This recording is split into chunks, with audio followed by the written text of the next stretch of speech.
Hello, ಯಾರೇ ನೀವು? ಯಾರು ನಿಮ್ಮನ್ನ ಹೊರಗಡೆ ಬಿಟ್ಟಿದ್ದು? ನಡೀರಿ ಮೊದ್ಲು, ನಡೀರಿ ಮೊದ್ಲು. ಇವಳು ಅಶೋಕನ್ ತಂಗಿನಾ? ಯಾರಾದ್ರೂ ನಿಮ್ಗೇನು? ಬಡ ಮಕ್ಳು ಹಾಸ್ಟ್ಲಿದ್ದು. ನಡೀರಿ. ಇವಳು ರೌಡಿ ಅಶೋಕನ್ ತಂಗಿ ತಾನೆ? ಯಾರಾದ್ರೂ ಆಗ್ಲಿ, ನಡೀರಿ ಫಸ್ಟ್. ಹೋಗ್ರಿ, ಹೋಗ್ರಿ ಮೊದ್ಲು. ಹೋಯ್ತೇನ್ ಬಿಡು. ಬಿಡ್ತೀರಾ? ಯಾರಾದ್ರೂ ಬಾಗಿಲು ತೆಗ್ದಿದ್ರೆ ಬಿಡ್ತೀರಾ? ಹಂಗೆ ನಡೀರಿ. ಏನಾದ್ರೂ ಹೆಚ್ಚು ಕಮ್ಮಿ ಆಗ್ಬಿಟ್ರೆ ಯಾರ್ ಜವಾಬ್ದಾರಿ?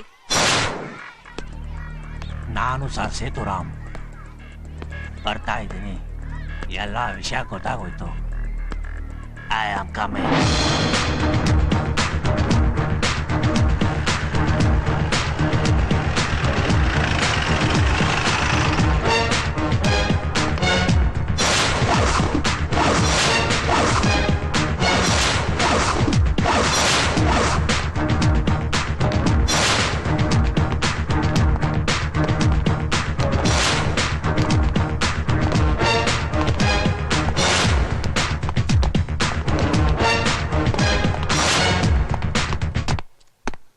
Welcome Sethuram from intelligence. Sir, I finish my all investigations. ಇದು ಅದಕ್ಕೆ ಸಂಬಂಧಪಟ್ಟ ಫೈಲ್ ಸರ್.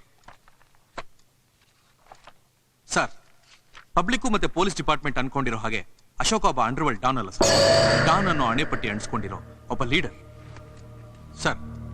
ನಾವು ಮಾಡಬೇಕಾಗಿರೋ ಎಷ್ಟೋ ಕೆಲಸನ ಅವನು ಮಾಡ್ತಿದ್ದಾನೆ. ನಮಗೆ ಯೂನಿಫಾರ್ಮ್ ಇದೆ, ಅವನಿಗಿಲ್ಲ. ಅಷ್ಟೇ ವ್ಯತ್ಯಾಸ ಸರ್. ಒಂದೆಲ್ಲ ಒಂದು ರೀತಿ ಈ ನಾಡಿನ ಜನತೆಗೆ, ನಮ್ಮ ಡಿಪಾರ್ಟ್ಮೆಂಟ್ಗೆ ಅಶೋಕ ಒಳ್ಳೆದನ್ನೇ ಮಾಡ್ತಿದ್ದಾನೆ ಸರ್. ಬೆಂಗಳೂರಲ್ಲಿರೋ ಎಲ್ಲಾ ರೌಡಿಗಳನ್ನ ಒಟ್ಟಿಗೆ ಸೇರಿಸಿ ರೌಡಿಸಂನ ಮಟ್ಟ ಹಾಕ್ತಾ, ದೊಡ್ಡ ಮನುಷ್ಯರು ಅಂತ ಅನ್ಸ್ಕೊಂಡವ್ರು ಲಪ್ಟಾಯಿಸಿದ ಜಾಗನ ಅವರಿಂದ ಕಿತ್ಕೊಂಡು ಬಡ ಮಕ್ಕಳಿಗೆ ಓದಕ್ಕೆ ಅವಕಾಶ ಮಾಡಿಕೊಟ್ಟ. ಲ್ಯಾಂಡ್ ಮಾಫಿಯಾನ ಕಂಟ್ರೋಲ್ ಮಾಡ್ದ. ಇಡೀ ರಾಜ್ಯದಲ್ಲೇ ವಿದ್ಯಾಸಂಸ್ಥೆಗಳು ಡೊನೇಷನ್ ಅನ್ನೋ ಹೆಸರಿನಲ್ಲಿ ಮಾಡ್ತಿದ್ದ ಅಗಲದೊರಡೆನ ಅಶೋಕ ನಿಲ್ಲಿಸಿದ. ಸರ್ಕಾರ ಮತ್ತು ಸಾರ್ವಜನಿಕರನ್ನು ಸುಲಿಗೆ ಮಾಡ್ತಿದ್ದ ಟ್ರಾವೆಲ್ಸ್ ಮಾಫಿಯಾನ ತಲೆ ಎತ್ತಕ್ಕೆ ಬಿಡದೆ ಚಿವುಟಾಕ್ತ. ಆಸ್ಪತ್ರೆ ಅಂದ್ರೆ ದೇವಸ್ಥಾನ, ಡಾಕ್ಟ್ರು ಅಂದ್ರೆ ದೇವರು ಅಂತ ನಂಬಿರೋ ಜನಗಳಿಗೆ ಮೋಸ ಮಾಡಿ ಹಣಕ್ಕೋಸ್ಕರ ಡೂಪ್ಲಿಕೇಟ್ ಮೆಡಿಸಿನ್, ಬಲವಂತದ ಆಪರೇಷನ್ಗಳನ್ನ ಮಾಡಿ ರೋಗಿಗಳು ಪ್ರಾಣ ಜೊತೆ ಚೆಲ್ಲಾಟ ಆಡ್ತಾ ಇರೋ ಆಸ್ಪತ್ರೆಗಳಿಗೆ ಬುದ್ಧಿ ಕಲಿಸ್ತಾ ಇರೋನೆ ಅಶೋಕ ಸರ್. ಸರ್, ಅವನು ಕೊಳ್ಳೆ ಹೊಡೆದಿರೋ ದುಡ್ಡು ಆಸ್ತಿ ಪಬ್ಲಿಕ್ ಹೆಸರಲ್ಲಿದೆಯೇ ಹೊರತು ಅವನ ಹೆಸರಲ್ಲಿ ಒಂದು ಬಿಡುಗಾಸು ಇಲ್ಲ ಸರ್. ಮಲ್ಲೈನಂತ ಕ್ರಿಮಿನಲ್ಗಳು ಕಿಂಗ್ ಮೇಕರ್ ಅನ್ನೋ ಹೆಸರಿನಲ್ಲಿ ಸರ್ಕಾರನ, ನಮ್ಮ ಡಿಪಾರ್ಟ್ಮೆಂಟ್ನ ಮುಷ್ಟಿಲಿಟ್ಕೊಂಡು ನಮ್ಮನ್ನ ಹೆಲ್ಪ್ಲೆಸ್ ಮಾಡ್ಬಿಟ್ಟಿದ್ದಾರೆ ಸರ್. ಅಂತವ್ರನ್ನ ನಾಶ ಮಾಡಿ ಸಮಾಜಕ್ಕಂಟಿರೋ ಕೊಳೆಯನ್ನು ತೊಳೆಯೋಕೆ ಅಶೋಕ್ನಂತವ್ರು ಬೇಕೇ ಬೇಕು ಸರ್. ಅಶೋಕ ಕಾನೂನು ದೃಷ್ಟಿನಲ್ಲಿ ರೌಡಿ ಆದ್ರು, ಮಾನವೀಯ ದೃಷ್ಟಿಯಲ್ಲಿ ಗ್ರೇಟ್ ಸರ್. ಸರ್, ನಂದೊಂದು ಸಿನ್ಸಿಯರ್ ರಿಕ್ವೆಸ್ಟ್ ಸರ್. ಇನ್ನೂ ಸ್ವಲ್ಪ ದಿನ ಅಶೋಕನ್ನ ಹಿಡಿಯೋದೇ ಆಗ್ಲಿ ತಡೆಯೋದೇ ಆಗ್ಲಿ ದಯವಿಟ್ಟು ಮಾಡಬೇಡಿ ಸರ್.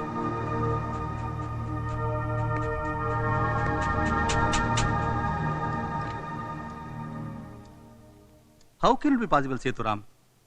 ನಮ್ಮ ಡಿಪಾರ್ಟ್ಮೆಂಟು ಅಂದ್ರೆ ಅಲ್ಲಿ ಒಬ್ಬರು ಡಿಸಿಷನ್ ನಡೆಯೋದಿಲ್ಲ. ಅದು ಅಲ್ಲದೆ ನೀವು ಚಪ್ಪಲಿ ಒಲೆನ್ ವೇಷ ಹಾಕೊಂಡು ನಿಮ್ಮ ಲೈಫ್ ರಿಸ್ಕ್ ಮಾಡಿ ಇಷ್ಟೆಲ್ಲ ಕಂಡಿಡಿದ್ದೀರಿ. ಅವನು ಅರೆಸ್ಟ್ ಮಾಡದೆ ಹೋದ್ರೆ ನಿಮಗೆ ಪ್ರಮೋಷನ್ ಸಿಗೋದು ಹೇಗೆ, ಮೆಡಲ್ ಸಿಗೋದು ಹೇಗೆ, ಮೀಡಿಯಾದಲ್ಲಿ ಎಕ್ಸ್ಪೋಸ್ ಆಗೋದು ಹೇಗೆ, ನೀವು ಪಾಪ್ಯುಲರ್ ಆಗೋದು ಹೇಗೆ? ಬೇಡ ಸರ್, ಮೆಡಲ್ಲು ಪ್ರಮೋಷನ್ ಯಾವುದು ನನಗೆ ಮುಖ್ಯ ಅಲ್ಲ ಸರ್. ಆಳವಾಗಿ ಬೇರ್ ಬಿಟ್ಟರು ಸಮಾಜಘಾತಕ ಶಕ್ತಿಗಳನ್ನ ಬೇರ್ ಸಮೇತ ಕಿತ್ತಾಕ್ಬೇಕು ಸರ್. ಅದಕ್ಕೆ ಅಶೋಕ್ ನಂತರ ಹೊರಗಡೆ ಇರ್ಬೇಕು ಸರ್. ಅದೇ ನನ್ನ ಆಸೆ ಸರ್.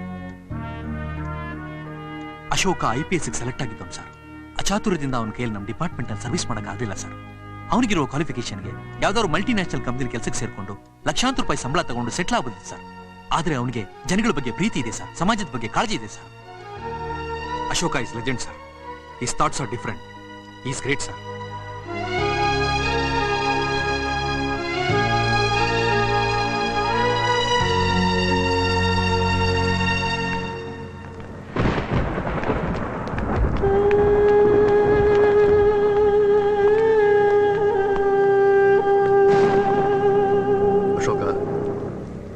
ಡಾಕ್ಟರ್ ರಮ್ಯಾ ಆಸ್ಪತ್ರೆ ಅವ್ಯವಹಾರಗಳನ್ನೆಲ್ಲ ದಾಖಲೆ ಮಾಡಿ ನನ್ನ ಮಗಳ ಹತ್ರ ಕಂಪ್ಲೇಂಟ್ ಕೊಟ್ಟಿದ್ರು.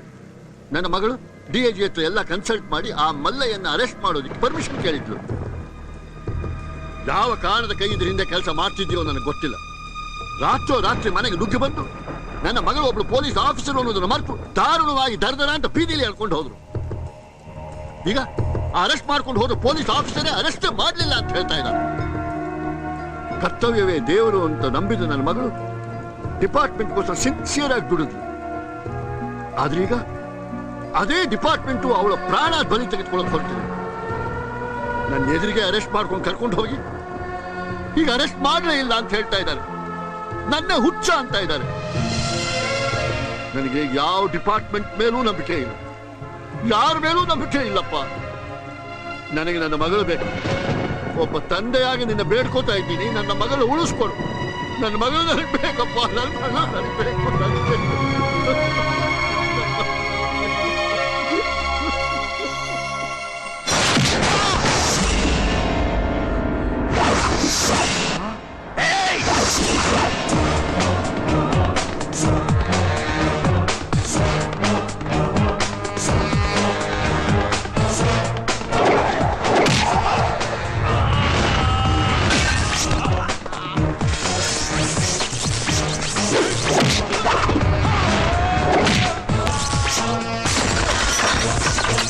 ಅವಳನ್ನ ನೋಡ್ಕೋ.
ನಮಸ್ಕಾರ ಸರ್. ನಮಸ್ತೆ.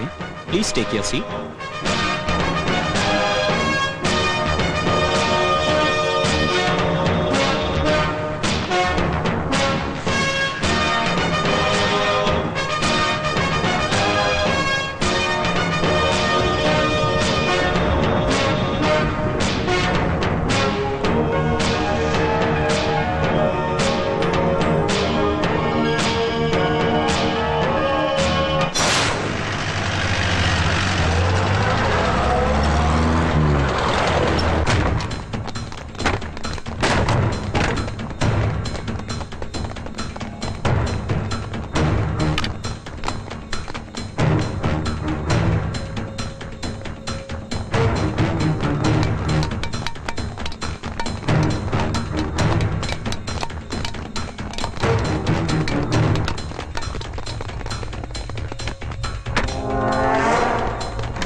ವಾಣಿಜ್ಯೋದ್ಯಮಿ ಮತ್ತು ಲೈಫ್ಲೈನ್ ಡ್ರಗ್ ಕಂಪನಿಯ ಮಾಲೀಕ ಮಲ್ಲಯ್ಯನವರು ನಕಲಿ ಔಷಧಿ ಹಾಗೂ ಆಸ್ಪತ್ರೆಯ ಅವ್ಯವಹಾರದಲ್ಲಿ ಭಾಗಿಯಾಗಿದ್ದರೆಂದು ಸಾಕ್ಷಿ ಆಧಾರಗಳ ಸಮೇತ ರುಜುವಾತಾಗಿರುವುದರಿಂದ ಅವರನ್ನು ಬಂಧಿಸಲು ರಾಜ್ಯಪಾಲರು ಆದೇಶ ಹೊರಡಿಸಿದ್ದಾರೆ. ಈ ಪ್ರಕರಣಕ್ಕೆ ಸಂಬಂಧಪಟ್ಟಿರುವ ಮಲ್ಲಯ್ಯನವರ ಆಪ್ತ ಸಹಚರರಾದ ಕಲಾಸಿಪಾಳ್ಯ ಕ್ಷೇತ್ರದ ಶಾಸಕ ಕೋಟೆ ಪ್ರಭಾಕರ್ ಹಾಗೂ ಭೂಗತಲೋಕದ ಕುಖ್ಯಾತ ರೌಡಿ ಬ್ಯಾಂಡ್ ಮಂಜಾ ತಲೆ ತಪ್ಪಿಸಿಕೊಂಡಿದ್ದು ಅವರ ಪತ್ತೆಗೆ ಪೊಲೀಸರು ತೀವ್ರ ಶೋಧ ನಡೆಸುತ್ತಿದ್ದಾರೆ.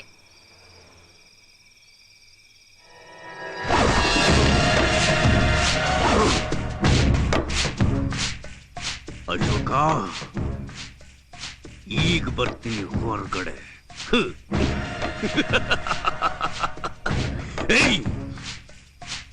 ನಾನು ಯಾರು ಅಂತ ನಿನಗೆ ತೋರಿಸ್ತೀನಿ.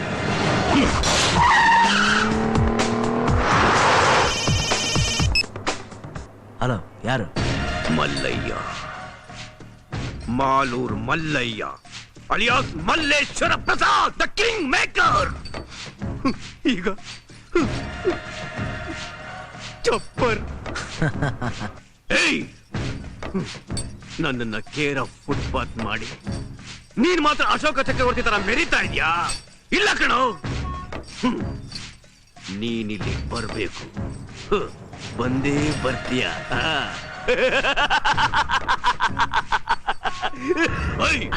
ತಗೋ, ನಿನ್ ಮಗನ ಹತ್ರ ಮಾತಾಡು. ಮಾತಾಡು. ಇಲ್ಲ, ನಾನು ಯಾವ ಮಕ್ಕಳು ಇಲ್ಲ. ನಾನು ಯಾವ ಜೊತೆನೂ ಮಾತಾಡಲ್ಲ.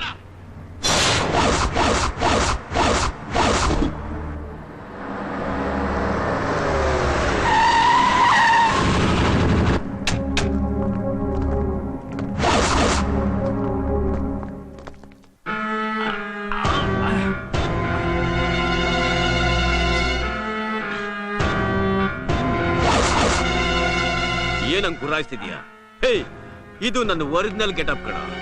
ಹೇಯ್, ನೀನು ರೌಡಿಸಮ್ಗೆ ಅಶೋಕ ಚಕ್ರವರ್ತಿ ಆದ್ರೆ ನಾನು ಫುಟ್ಪಾತ್ಗೆ ರಾಜ ಕಣ. ನಿನ್ಗೊಂದು ವಿಷಯ ಗೊತ್ತಾ?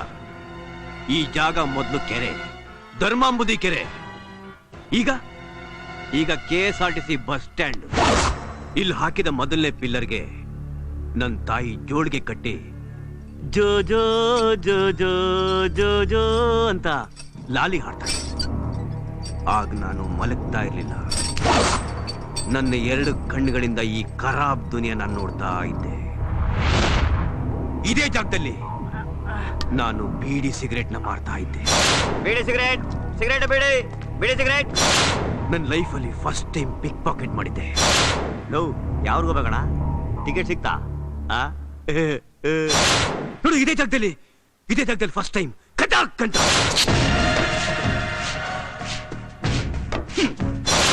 ಇಲ್ಲಿಂದ ಶುರುವಾದ ನನ್ನ ಲೈಫು ಇಡೀ ವಿಧಾನಸೌಧನ ನನ್ನ ಮುಷ್ಟಿಲಿ ಇಟ್ಕೊಳ್ಳೋ ಹಾಗೆ ಬೆಳೀತು. ಕಿಂಗ್ ಮೇಕರ್ ಆಗಿದ್ದ ಈ ಮಲ್ಲಯ್ಯನ ಮತ್ತೆ ನೀನು ಇದೇ ಫುಟ್ಪಾತ್ ಅಂತ ನಿಲ್ಸಿದೀಯಾ? ಏಯ್, ಇದೇ ಜಾಗದಲ್ಲಿ ನಿನ್ನ ಸಮಾಧಿ ಮಾಡಿ ಮತ್ತೆ ನಾನು ಅದೇ ಜಾಗಕ್ಕೆ ಹೋಗ್ತೀನಿ.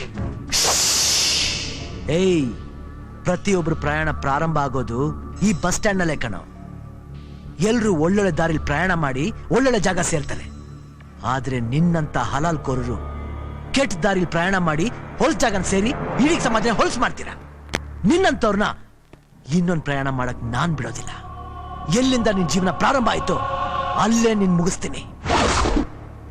ಬೀಸೋ ಗಾಳಿ ಆರ್ಭಟಕ್ಕೆ ಕೆರೆಯಲ್ಲಿ ನಿಂತಿರೋ ನೀರ್ಗೂ ಅಲೆ ಬರುತ್ತೆ, ಆದ್ರೆ ಅದು ಸಮುದ್ರದ ಅಲೆ ಆಗಲ್ಲ.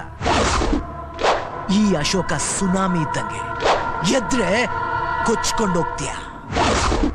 ನಿನ್ ಜಾಗದಲ್ಲಿ ನಿನ್ ಸಮಾಧಿ ಮಾಡ್ತೀನಿ.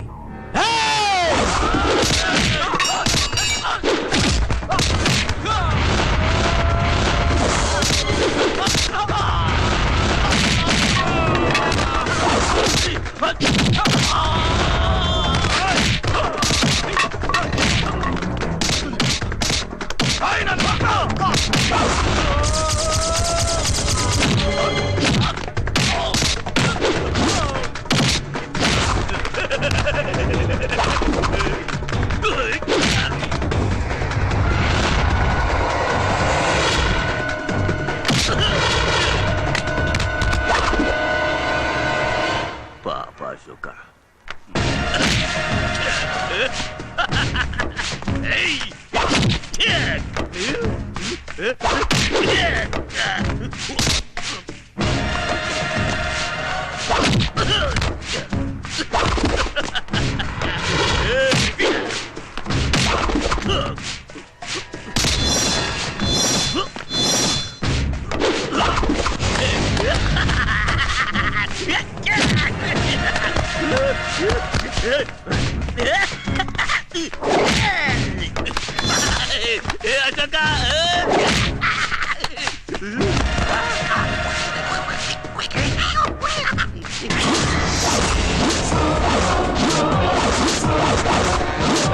ಚಂಡ ಅಶೋಕ,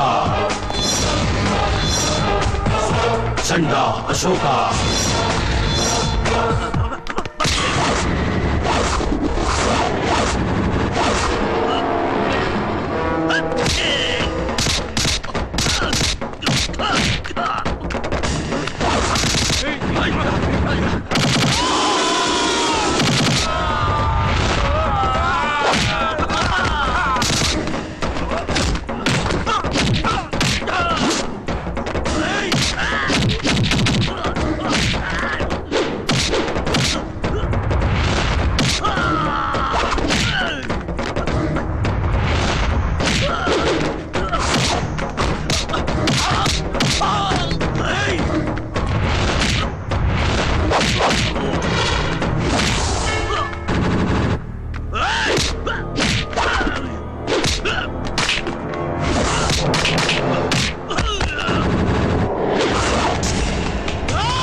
ಇನ್ನು ಎಷ್ಟು ಜನರ ರಕ್ತ ಹರಿಸಬೇಕು ಅಂತಿದ್ಯಾ?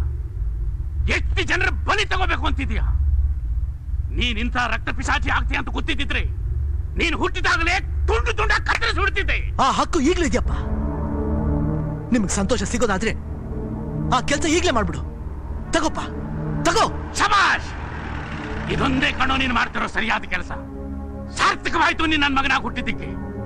ನಿನ್ನಂತ ರೌಡಿಗಳು ಬದುಕಿರಬಾರ್ದು, ಬದುಕಿರಬಾರ್ದು. ರಾಮಯ್ಯ, ಏನ್ ಮಾಡಕ್ ಹೊಟ್ಟಿದ್ಯಾ? ನಾವು ಕಾಕಿ ಹಾಕಿರೋದು ಕಾನೂನು ಪಾಲನೆ ಮಾಡಕ್ಕೆ, ಅನ್ಯಾಯನ ಸದೆ ಬಡಿಯಕ್ಕೆ. ಅದು ಎಲ್ಲಾ ಕಾಲದಲ್ಲೂ ಸಾಧ್ಯ ಆಗಲ್ಲ. ಯಾಕೆ ಹೇಳು? ನಮ್ಮ ಡಿಪಾರ್ಟ್ಮೆಂಟ್ ಇರೋ ರೆಸ್ಟ್ರಿಕ್ಷನ್ಸ್ ನಮ್ಮಂತ ಪ್ರಾಮಾಣಿಕ ಅಧಿಕಾರನ ತಡಿತಾನೆ ಇರುತ್ತೆ. ಇವತ್ತು ನಾವು ಮಾಡ್ಬೇಕಾದ ಕೆಲಸನ ನಿನ್ನ ಭಾಗ ಮಾಡಿದಾನೆ. ಇವನು ಮಾಡಿರೋ ಕೆಲಸನ ಇಡೀ ನಮ್ಮ ಡಿಪಾರ್ಟ್ಮೆಂಟ್ ಅಪ್ರಿಶಿಯೇಟ್ ಮಾಡ್ತಾ ಇದೆ. ಇಷ್ಟಕ್ಕೂ ಅವ್ನು ಸಾಯಿಸಿದ್ ಯಾರನ್ನ? ದೇಶ ಪ್ರೇಮಿಗಳನ್ನಲ್ಲ, ಸಮಾಜ ಸುಧಾರಕನಲ್ಲ, ನಮ್ಮ ಇಡೀ ವ್ಯವಸ್ಥೆನ ಒಳಗಡೆಯಿಂದ ಗೆದ್ದಲ್ ತರ ತಿಂತಾ ಇರೋ ನಟೋರಿಯಸ್ ಕ್ರಿಮಿನಲ್ಸ್.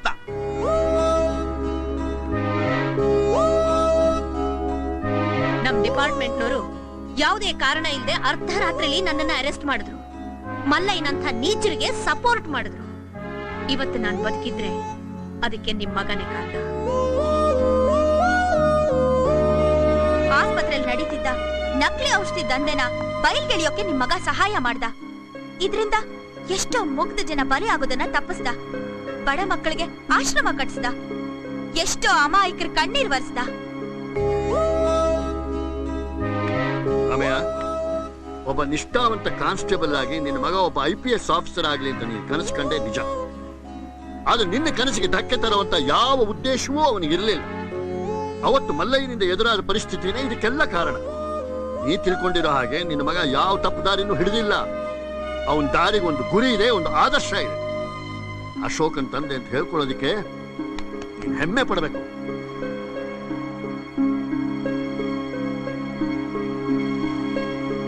ಅಪ್ಪ, ನಿಮ್ಮ ಕೊಟ್ಟ ಮಾತಂತೆ ನಿಮ್ ನಂಬಿಕೆನ ನಾನು ಯಾವತ್ತೂ ಸುಳ್ಳು ಮಾಡಿಲ್ಲ, ಮುಂದೆ ಮಾಡೋದೂ ಇಲ್ಲ. ನಾನ್ ನಡೆದು ಬಂದ ದಾರಿ ಹೊಲಸಾಗಿರ್ಬೋದು, ಆದ್ರೆ ಸೇರೋ ಜಾಗ ದೇವಸ್ಥಾನ. ಚಾಣಕ್ಯನಾಗಿ ಬದುಕಿಸ್ಕಿಂತ ಕ್ಷತ್ರಿಯನಾಗಿ ಬದುಕಬೇಕು. ಕೆಟ್ಟದನ್ನ ಮಟ್ಟ ಹಾಕೋದಕ್ಕೆ ಬರೀ ಕಾನೂನು ಸಾಲ್ದಪ್ಪ, ಆಯುಧನೂ ಬೇಕು ಬೇಕು. ಮಗ, ನಿನ್ ತಲೆ ಮೇಲೆ ಅಶೋಕ ಚಕ್ರ ಇರಬೇಕು ಅಂತಾನೆ ನಿಂಗ ಅಶೋಕ ಅಂತ ಹೆಸರಿಟ್ಟೆ. ಆದ್ರೆ ನೀನು ಅಶೋಕ ಚಕ್ರ ಇಲ್ದೇನೆ ಚಕ್ರವರ್ತಿ ಆಗ್ಬಿಟ್ಟೆ. ನೀನ್ IPS ಆಗದಿದ್ರೇನಂತೆ ಸುಭಾಷ್ ಚಂದ್ರ ಬೋಸ್ ಆಗ್ಬಿಟ್ಟೆ. ಸುಭಾಷ್ ಚಂದ್ರ ಬೋಸ್, ಸುಭಾಷ್ ಚಂದ್ರ ಬೋಸ್.